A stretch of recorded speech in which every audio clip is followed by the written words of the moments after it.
오늘 본문 말씀을 안식일에 선을 행하는 것과 악을 행한 것이란 제목으로 함께 말씀을 나누도록 하겠습니다. 오늘 본문 말씀은 크게 두 단락으로 나눠서 보고자 합니다. 첫 번째는 6절에서 7절 말씀을 악한 자들은 안식일을 무엇하는 날로 이용하나요? 라는 내용으로 함께 말씀을 봅시다. 여러분, 오늘 본문 말씀 키워드가 인쇄물에는 좀 잘못되어 있습니다. 여러분들께서 화면을 보시고 그 키워드를 수정해 놓으시길 부탁드립니다. 오늘 본문 말씀의 키워드는 안식일, 복, 거룩, 병, 고침, 고발입니다. 자, 6절 말씀을 봅시다. 또 다른 안식일에 예수께서 회당에 들어가사 가르치실세. 이 내용을 보면은 또 다른 안식일을 통해서 우리가 지난 시간에 배웠던 안식일의 내용, 안식일날 제자들이 밀을 까먹을 때 고발당하자 예수님께서 말씀을 통해서 이 내용 너희들이 행하는 것이 잘못되었다. 안식일의 근본 취지를 이날에 우리가 무엇을 행해야 됨을 다시 한번 가르쳐 주시고 안식일의 주인이라고 얘기하시면서 안식일을 지키는 것은 예수님처럼 지켜야 된다는 것을 우리에게 선언해 주셨습니다. 그리고 나서 계속해서 예수님은 안식일날 변함없이 행하는 것이 무엇인지 오늘 본문 말씀을 통해서 보여줍니다. 예수님은 안식일날 뭐 하셨습니까? 첫 번째는 회당에 가셨습니다. 두 번째는 가르치셨습니다. 예수님은 이것을 쉬지 않으셨어요. 이것이 안식일을 바르게 지키는 모습이거든요.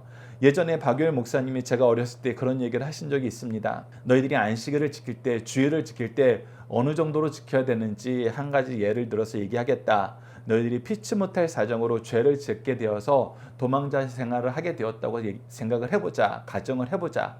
그런데 형사들이 너희들을 딱 연구해보고 주위 사람들하고 탐문을 해보니까 이 사람 잡을 수 있는 확실한 방법이 있다. 그것이 무엇이냐면 주일날 이 사람이 소속된 교회 가면 된다. 그럼 그 사람은 반드시 예배드리러 온다. 마치 다니엘이 왕의 명령에 따라서 왕이 제정한 규례에 따라서 법령에 의해서 기도하면은 사자굴에 들어가는 것을 알면서도 기도했던 것처럼 그 사람들도 그 교인들은 반드시 주일날 교회에 나타나서 예배드린다. 그 정도로 우리가 하나님 말씀을 열심히 지켜야 된다. 그 얘기를 했던 것처럼 예수님도 안식일날 회당에 가서 말씀 가르치는 것은 항상 반복되는 일이었어요. 그래서 하나님의 말씀을 듣고 하나님의 은혜를 누리고 싶은 사람들은 예수님의 말씀을 듣고 싶은 사람들은 당연히 회당에 나왔겠죠. 그런데 오늘은 그렇지 않은 사람도 있습니다. 그렇지 않은 사람에 대해서 우리가 오늘 말씀을 나누면서 이것이 얼마나 위험한지 한번 살펴봅시다. 그런데 그 안식일날 그 회당에 어떤 사람이 있었냐면 오른손 마른 사람, 즉 병자가 있었어요. 연약한 사람이 있었어요. 그런데 이 사람을 두고 예수님이 분명히 뭐 할 것을 알고 있어요? 예수님은 연약한 사람 고치시기 때문에 반드시 고치실 것을 알고 있어요. 즉 회당에서 가르치시는 일과 고치시는 일이 멈추지 않는다는 거 이들은 알고 있어요. 우리가 마태복음 4장 23절을 통해서 예수님이 천국 복음을 선포하시고 하나님 말씀을 가르치시고 모든 연약한 자를 고치는 거, 티칭, 프리칭, 힐링 이 세 가지를 항상 쉬지 않고 했다는 것처럼 이 사람들은 안식일날 이것 하는 거 알고 있어요. 그런데 이제 또 이것을 장로들의 유전을 가지고 넘어뜨리려 하는 거예요. 뭐 하는 날로 바꾸는 거예요? 7절을 봅시다. 서기관과 바리새인들이 예수를 고발할 증거를 찾으려 하여 안식일에 병을 고치는가 엿보니. 자 보십시오. 6절과 7절은 완전히 대조가 됩니다. 예수님은 안식일날 하나님께 예배하러 오시고 하나님의 말씀을 가르치러 오시고 연약한 사람을 고치시러 오셔요. 그런데 서기관과 바리새인들은 그 당시 종교 지도자라는 사람들이 뭐하고 있어요? 안식일을 누군가를 고발하는 날로, 누군가를 고발할 기회를 엿보는 날로, 이 오른손 마른 사람을 도와주고 연약한 사람들을 섬기는 것이 아니라 이 사람을 내 목적에 이용하는 날로 바꿔버렸어요. 우리가 앞서 올해 2024년 표 해설을 하면서 이사야서 40장 1절에서 11절 말씀을 통해서 우리가 교회로 예배로 나오는 길을 평탄하게 하소서 할 때 우리는 어떤 직분을 감당해야 되느냐? 우선 우리는 위로하는 사람이 되어야 된다. 두 번째, 우리는 하나님의 복음을 선포하는 사람이 되어야 된다. 세 번째, 그들의 길을 굽은 길을 곧게 하고 거친 길을 평탄하게 하는 사람들이 되어야 된다. 그 개념에서 우리가 보면은 우리는 교회에 오는 사람들을 위로해야 돼요. 그들이 평안을 누릴 수 있도록 해야 돼요. 연약한 부분을 채워줘야 됩니다. 섬겨야 돼요. 그리고 하나님 말씀으로 그들에게 하나님의 은혜를 전달할 줄 알아야 돼요. 하나님의 귀한 천국의 양식을 우리가 제공해야 돼요. 그러면서 그들이 연약한 것이 있으면, 이 교회에 나오는데 힘든 일이 있으면 오히려 도리어 돌봐줘야 돼요. 그런데 서기관과 바리새인들은 정확하게 이것과 반대되는 삶을 사는 것입니다. 예배 나온 목적이 예수님 고발하려는 거예요. 여러분들 한번 생각을 해보십시오. 내가 교회 나와서 말씀도 듣고 말씀도 가르치고 봉사도 하고 사람들하고 즐거운 대화도 나누는데 어떤 사람이 내 뒤를 졸졸 따라다니면서 저 사람 오늘 복장이 왜 저래? 저 사람 말투가 왜 저래? 저 사람 먹는 게 왜 이렇게 개걸스럽게 먹어? 저 사람 하는 행동이 왜 저래? 그러면서 계속 내 흠을 찾으려고 그러고 그 흠을 찾은 걸 소문내려고 내 뒤를 쫓아다닌다고 생각을 해보세요. 여러분, 내가 교회에서 평안을 누릴 수 있을까요? 내가 교회가 즐거운 장소가 될 수 있을까요? 여러분, 이거는 정말 하나님 앞에서 해서는 안 된 일이란 겁니다. 안식일을 누군가를 고발하고 누군가를 공격하고 두 번 다시 교회 못 나오게 하려고 여기서 나한테 까불지 못하게 만들려고 내가 안식일을 계획하고 있다면은, 안식일에 주일에 예배에 참석하고 있다면은 그거는 정말 잘못된 것입니다. 제가 예전에 본의 아니게 그런 이야기 하는 걸 들은 적이 있어요. 미국에 있을 때였는데 토요일날 밤에 막 제가 있는 곳에 사람들이 모여서 이런저런 얘기를 하는 거예요. 근데 무슨 얘기를 하나 우연찮게 들었더니 내일 분명히 우리를 누가 공격할 것이다. 그럼 우리는 이때 이렇게 대응을 하자. 제가 그 얘기를 듣는 순간 쇼크에 빠졌습니다. 다 교회 중진분들이세요. 그런데 교회 주일 예배 드리러 가는데 이미 전쟁터인 거예요. 전쟁터. 저쪽에서 우리를 이렇게 공격할 것이다. 공격이 올 거란 걸 다 알고 있어요. 그러면 우리는 이렇게 역습을 하자. 예배 드리는 장소가 전쟁터가 되어버리는 것입니다. 말로 독설로 계속해서 사람들을 잡아먹는 거예요. 저는 너무 두려웠어요. 그 얘기를 들었을 때. 여러분들, 그런데 이런 일이 생긴다는 것입니다. 우리가 함께 묵상할 말씀을 통해서 이 부분이 왜 잘못되었는지 다시 한번 보도록 하겠습니다. 창세기 2장 3절을 보시죠. 하나님께서 안식일을 제정하실 때 안식일을 어떤 날로 제정하셨어요? 하나님이 그 일곱째 날을 복되게 하사 거룩하게 하셨으니 이는 하나님이 그 창조하시며 만드시던 모든 일을 마치시고 그날에 안식하셨습니다. 그래서 이 날은 복과 거룩이 넘치는 날이에요. 하나님이 복과 거룩으로 채우시겠다고 선언한 날이에요. 그리고 하나님을 찬양하고 인정하고 그의 풍성하신 은혜를, 그의 지혜를, 그의 거룩함을, 그의 의로운 통치를 우리가 누리면서 선언하고 서로가 서로에게 축복의 통로가 되는 날이에요. 서로의 연약함을 돌보면서 평균케 하고 우리가 그리스도의 한 몸으로 하나 되는 날이 바로 주일이에요. 그런 곳이 바로 교회예요. 그런 모든 모습이 나타나는 것이 예배일구 성도의 교제예요. 그런데 그날을 어떻게 바꾸기가 너무 쉬워져요. 누가복음 4장에서 예수님이 고향 마을에 가서 회당에서 말씀을 가르치실 때 사람들이 은혜를 받았어요. 그 말씀에 놀랐어요. 근데 그 말씀에 놀라고 어떻게 해요? 미워해요. 시기해요. 받아들이려 하지 않아요. 그때 예수님께서 엘리야와 엘리사의 예를 들어서 너희들이 은혜를 거부하면 안 된다라고 얘기하자 어떻게 해요? 누가복음 4장 28절로 29절을 보시죠. 회당에 있는 자들이 이것을 듣고 다 크게 화가 나서 일어나 동네 밖으로 쫓아내어 그 동네가 건설된 산 낭떠러지까지 끌고 가서 밀쳐 떨어뜨리고자 하되, 즉 예배를, 교회를 크게 화를 내는 날, 다투는 날, 누군가를 쫓아내는 날, 누군가를 죽이는 날로 바꿔버렸어요. 이렇게 자기가 원하는 것만 계속 주장하면은 어떤 일이 발생해요? 에스겔 8장 6절. 우리가 청소년을 위한 단위에서 수요일 말씀 첫 시간에 여러분들과 함께 나눴던 내용에서 왜 이스라엘이 멸망했는가? 세 가지 이유가 있는데 가장 큰 거, 가장 치명적인 거, 그게 바로 에스겔서 8장 6절이었습니다. 그가 또 내게 이르시되 인자야, 이스라엘 족속이 행하는 일을 보느냐? 그들이 여기서 크게 가증한 일을 행하여 나로 내 성소를 멀리 떠나게 하느니라. 그러니까 하나님이 복과 거룩을 약속한 그 장소, 그 시간, 그 만남을 뭐 하는 날로 바꿨어요? 하나님이 도저히 머물 수 없는 장소, 없는 시간으로 바꿔버렸어요. 그러니 하나님께서 예루살렘 성전을 느부갓네살 손에 넘겨버리셨잖아요. 안식을 아예 지키지 못하도록 포로로 끌려가게 하셨잖아요. 여러분, 이것이 얼마나 큰 죄악인지 우리는 이미 다니엘서를 통해서 확인했습니다. 그리고 이사야서 말씀을 통해서 우리는 예배로 교회로 나오는 길을 곧게 하기 위한 직분자라는 것을 우리가 배웠어요. 그 사명을 감당하게 하기 위해서 우리를 먼저 되고 교회 리더로 세우셨음을 배웠습니다. 그런데 그날을 고발하는 날로 바꾸다니요.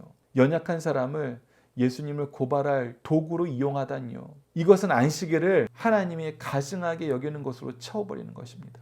나의 목적을 이루는 도구화하는 거예요. 그건 예배 아니에요, 여러분들. 그건 예배가 될 수 없습니다. 그런 장소는 교회가 될 수가 없어요. 내가 하는 일이 하나님께 예배하는 예배 장소를 정말 사탄의 소굴로 만들고 가증한 곳으로 만들고 하나님이 떠나는 시간으로 만들었다는 거 여러분들 기억하십시오. 절대 교회를, 예배를, 성도의 교제를 누군가를 죽이는 도구로 사용하지 마세요. 간곡히 부탁드립니다. 두 번째 단락입니다. 예수님은 안식일이 무엇이 넘치는 날로 만드시나요? 예수님은 무슨 날로 바꾸신지 보십시오. 키워드는 선, 악, 생명, 구함, 죽임입니다. 8절을 보시죠. 예수께서 그들의 생각을 아시고 손마른 사람에게 이르시되 일어나 한가운데 서라 하시니 그가 일어나 서거늘 예수께서 그들에게 이르시되 내가 너희에게 묻노니 안식일에 선을 행하는 것과 악을 행하는 것, 생명을 구하는 것과 죽이는 것. 예수님은 선을 행하고 생명을 구하는 일을 쉬지 않으세요. 안식일을 하나님 말씀을 가르치고 천국 복음을 선포하고 연약한 자를 고치는 거, 평상시에도 그렇게 사셨지만 안식일 날도 변하지 않으세요. 그것이 안식일을 복과 거룩으로 채우시는 하나님의 뜻이거든요. 하나님의 은혜거든요. 나에게 주신 사명이거든요.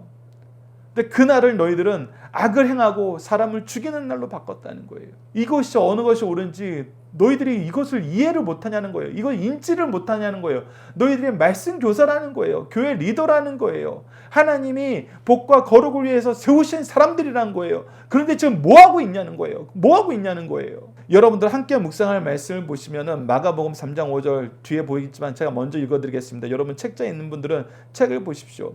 그들의 마음이 완악함을 탄식하사 노하심으로 그들을 둘러보시고 그 사람에게 이르시되 내 손을 내밀라 하시니 내밀매 그 손이 회복된지라. 그들의 완악함. 왜? 예수님께서는 이미 안식일의 법에 대해서 지난 시간에도 얘기하셨어요. 그래서 말씀을 토대로 입법 취지를 생각하고 너희들이 악한 행실을 버리라 그랬어요. 그런데 어떻게 해요? 마음이 더 굳어졌어요. 더 완악해졌어요. 그래서 어떻게든 예수님 잡아 죽이려고, 어떻게든 내 마음에 안 드는 놈 쫓아내려고 계속 계획을 꾸미는 거예요. 그래서 예수님께서는 노하심으로 징계하시고 병을 고쳐주세요. 여러분은 병을 고쳐줬다는 것은 무슨 의미가 있습니까? 이렇게 한손 마른 사람들, 중풍병자들, 납병 환자들 사람이 고칠 수 없어요. 그런데 그들이 고침을 받았다는 것은 무엇이 임한 거예요? 하나님의 은혜가 임한 거예요. 하나님의 역사가 성취되는 것입니다. 그래서 지난 시간 말씀하고는 달라요. 우리가 이삭을 비벼서 까먹는 것은 누구나 할 수 있는 일이었어요. 누구나. 그런데 이 행위가 하나님 앞에 옳은가 그른가라는 그런 차이만 있었어요. 그런데 오늘 이 한쪽 손 마른 사람, 이 병은 아무나 할 수 있는 게 아니에요. 아무나 할 수 있는 일이 아닙니다. 오직 하나님의 은혜를 받은 사람만이 할 수 있어요. 하나님이 기뻐하시는 일이어야지 이 성전에서 하나님의 복과 거룩함으로 넘치는 날 이것이 이루어지는 거예요. 그래서 예수님께서 이 사람을 고치는 것으로 말미암아 무엇이 증명이 되는 거예요? 예수님이 하시는 일이 하나님이 기뻐하신 일이다. 근데 여러분들 잘 보세요. 예수님의 가르치시는 방법이 정말 중요합니다. 만약에 예수님께서 구절 말씀을 안 하시고 고쳐봤어요. 고친다고 생각을 해보세요. 그러면은 프레임이 확 넘어갑니다. 야, 누가 안식일에 병 고치래? 자기네들은 처음부터 예수님을 고발하고 이 병자를 예수님을 고발하는 도구로 이용하려고 있었어요. 그리고 드디어 포착을 한 거예요. 그리고 사람들이 하나님의 일을 생각하기 전에 그냥 그들의 여론에 끌려가서 그 예수님을 같이 비난할 제목으로 만들어 버린 거예요. 그런 함정을 팔고 있었어요. 그런데 예수님께서 광야에서 사탄에게 시험 받을 때 말씀으로 이기신 것처럼 9절 말씀으로 먼저 그들을 깨닫게 하시고 그들 주위에 있는 사람들을 깨닫게 하시는 거예요. 안식일에 선을 행하는 것과 악을 행하는 것, 생명을 구하는 것과 죽이는 것, 어느 것이 옳으냐? 이건 상식이라는 거예요. 상식. 너희들이 지금 너희들의 악한 내용을 사람들이 못 들으니까, 너희들이 안 보여주고 있으니까 그것이 괜찮은 것처럼 생각하는데 천만의 만만의 말씀이다. 예수님의 말씀 하나로 이들의 죄악이 드러난 거예요. 악한 계획이 드러난 겁니다. 그래서 이 말씀을 가지고 고치시고 난 다음에는 아무도 예수님을 건드릴 수가 없는 거예요. 왜? 이거 하나님의 일이거든요. 이 일 자체로 하나님이 기뻐하시는 분이 예수님이라는 게 증명이 돼버리는 거예요. 말씀이 들어가고 그 역사가 일어나면은 반드시 이렇게 해석하게 됩니다. 그래서 우리가 감정 싸움 하지 마세요, 여러분들. 세력 싸움 하지 마세요. 이런 일이 일어났을 때 해결 방안은 예수님처럼 말씀으로 하나님의 뜻을 바로 전하는 것입니다. 그리고 10절을 보시죠. 무리가 둘러보시고 그 사람에게 이르실 때 내 손을 내밀라 하시니 그가 그리하매 그 손이 회복된지라. 그러자 어떤 일밖에 그러자 예수님을 공격한 사람들은 어떨 수밖에 없었어요? 그냥 화를 가득 가지고 예수님을 건드릴 수가 없었어요. 그러나 이들의 완악함은 어떻게 해요? 서로 의논해요. 악한 일을 계속해요. 여러분들, 이것이 너무나 안타까운 일이란 겁니다. 예수님 시대 이 사람들은 어디까지 갔냐면 예수님을 죽이는 데까지 갔어요. 결국은 악의 도구로 쓰임 받는 데까지 가버렸어요. 근데 그러지 말라는 거예요. 현대 사는 우리가 혹시 이런 일을 계획하고 이렇게 악한 도구로 살고 있다면은 속히 회개하라는 겁니다. 그리고 이 악한 도구로 이용되진 않지만 우리 교회 악한 도구들 때문에 연약한 사람들이 있어라는 것을 인식하신 분들은 간곡히 부탁드립니다. 그런 사람들 위로해 주세요. 그런 사람들 옆에 말씀으로 함께 서서 지지해 주세요. 그래서 연약한 사람 돌보시고 말씀을 선포하심으로, 말씀대로 행하심으로 누가 악한 사람인지 잘 모르는 사람들이 없게 분명히 드러나게 해주세요. 그랬을 때 교회가 교회되고 예배가 예배되는 모습이 유지가 됩니다. 오늘 예수님이 가르쳐 주신 방법 여러분들께서 잘 지켜주세요. 자, 함께 묵상할 말씀을 보도록 하겠습니다. 마태복음 12장 11절로 12절을 보시다. 예수께서 이르시되 너희 중에 어떤 사람이 양 한 마리가 있어 안식일에 구덩이에 빠졌으면 끌어내지 않겠느냐? 사람이 양보다 얼마나 더 귀하냐? 그러므로 안식일에 선을 행하는 것이 옳으니라 하시고, 그들의 장로들이 유전에도 양이 구덩이에 빠지면 안식일이라도 건져내라 라고 얘기했어요. 이 양도 구원해내라는 게 너희들이 가지고 있는 그런 인간성인데, 그 나를 복과 거룩으로 만들기 위해서 양에게도 행하는 일인데 어찌 너희들의 동료에게, 너희들의 친구에게, 너희들의 가족에게 그것을 행하는 것이 악이라고 생각하느냐? 아니라는 거예요. 조금 전에 읽어드렸던, 먼저 나눴던 마가복음 3장 5절도 보십시오. 그들의 마음이 완악함을 탄식하사 노하심으로 그들을 둘러보시고 그 사람에게 이르시되 내 손을 내밀라 하시니 내밀매 그 손이 회복된지라. 계속해서 마태복음 23장 37절도 보십시오. 예루살렘아 예루살렘아 선지자들을 죽이고 내게 파송된 자들을 돌로 치는 자여, 암탉이 그 새끼를 날개 아래 모음같이 내가 내 자녀를 모으려 한 일이 몇 번이더냐? 그러나 너희가 원하지 아니하였도다. 근데 안타까운 것은 회개하지 않는 자들은 계속 이 일을 반복한다는 것입니다. 여러분, 속히 그 무리에 계시다면 나오십시오. 우리는 위로하는 자, 선포하는 자, 굳은 길을 곧게 하는 자입니다. 근데 우리가 고발하는 자, 함정을 파는 자, 굽은 길을 더 굳게 만들고 거친 길을 더 거칠게 만들고 장벽을 쌓는 사람이 되어서는 안 되죠. 절대로 안 됩니다, 여러분들.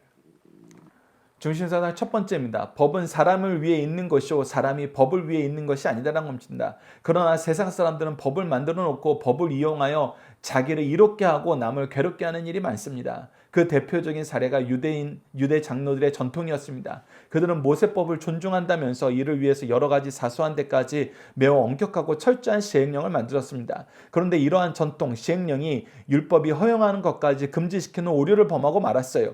그러면서 보다 중요한 문제, 본질적인 문제, 모범이 되는 거에는 느슨해졌습니다. 이를 향해 주님께서는 하루살이는 걸러내고 약대는 삼키는 위선이라고 책망하였습니다. 이와 같이 하나님의 법을 보호 기능으로 쓰기보다는 자유와 기쁨을 억제하는 기능으로 쓰려는 생각을 책망하시는 말씀입니다. 두 번째, 예수님과 유대 지도자들 간에 제일 많이 충돌한 문제는 안식일 준수 방법입니다. 예수님께서는 안식일법의 입법 취지, 정신을 망각한 채 이를 악용하는 자들에게 자신이 안식일법의 주인, 입법자, 개폐자이심을 선언하셨습니다. 안식일을 부정하거나 율법을 폐기하라고 주장하지 않고 바르게 지키도록 가르쳐 주셨습니다. 이 부분이 중요합니다. 폐지하라는 것이 아니었어요. 바르게 지키라는 거예요. 건물을 필요에 따라 알맞게 보수하는 것은 파괴자가 아니라 보수자입니다. 주님은 네 번째 계명을 시행 세칙의 잘못된 점을 수정하여 존귀케 만들어 주셨습니다. 현대에 와서 주의 날을 사업과 쾌락의 날로 탈바꿈시키는 우매한 일이 없도록 하여야 될 것입니다. 마지막 세 번째입니다. 악인들은 정의나 진리까지도 자기의 뜻과 다르면 악한 수단을 동원해서라도 그것을 무시하려는 악법이 있습니다. 악습이 있어요. 유대 지도자들도 예수께서 율법을 바로 실천할 때 정치 세력을 동원해 죽이려 하였습니다. 이때 주님께서는 그곳을 피하여 다른 곳에 가셔서 복음 사역을 계속하셨습니다. 때로는 복음에 대한 거부가 다른 사람, 지방에게 축복이 되고 자신에게는 멸망을 가져오는 일을 촉진제가 된다는 것을 우리에게 가르쳐주고 있습니다. 우리 이제 자녀들과 함께 하는 기도 훈련 내용을 통해 기도하도록 하겠습니다. 함께 기도하시겠습니다. 우리에게 생명을 주시고 부활의 기쁨을 누리게 하시는 하나님, 교회를 통해 예배를 통해 하나님의 복과 거룩함을 배우고 누리고 전하게 하심을 감사합니다. 우리도 예배가, 교회가 하나님의 뜻을 따라 의와 생명으로 채워지도록 순종해야 하는데 도리어 악으로 생명을 죽이는 것으로 채우려 함을 용서해 주소서. 예수님의 엄한 징계를 마음에 담고 용서와 섬김으로 예배를 준비하고 성경을 통해 지혜와 기도의 능력과 찬양의 기쁨이 충만한 예배가 되도록 도와주소서. 예수님 이름으로 기도드립니다. 아멘.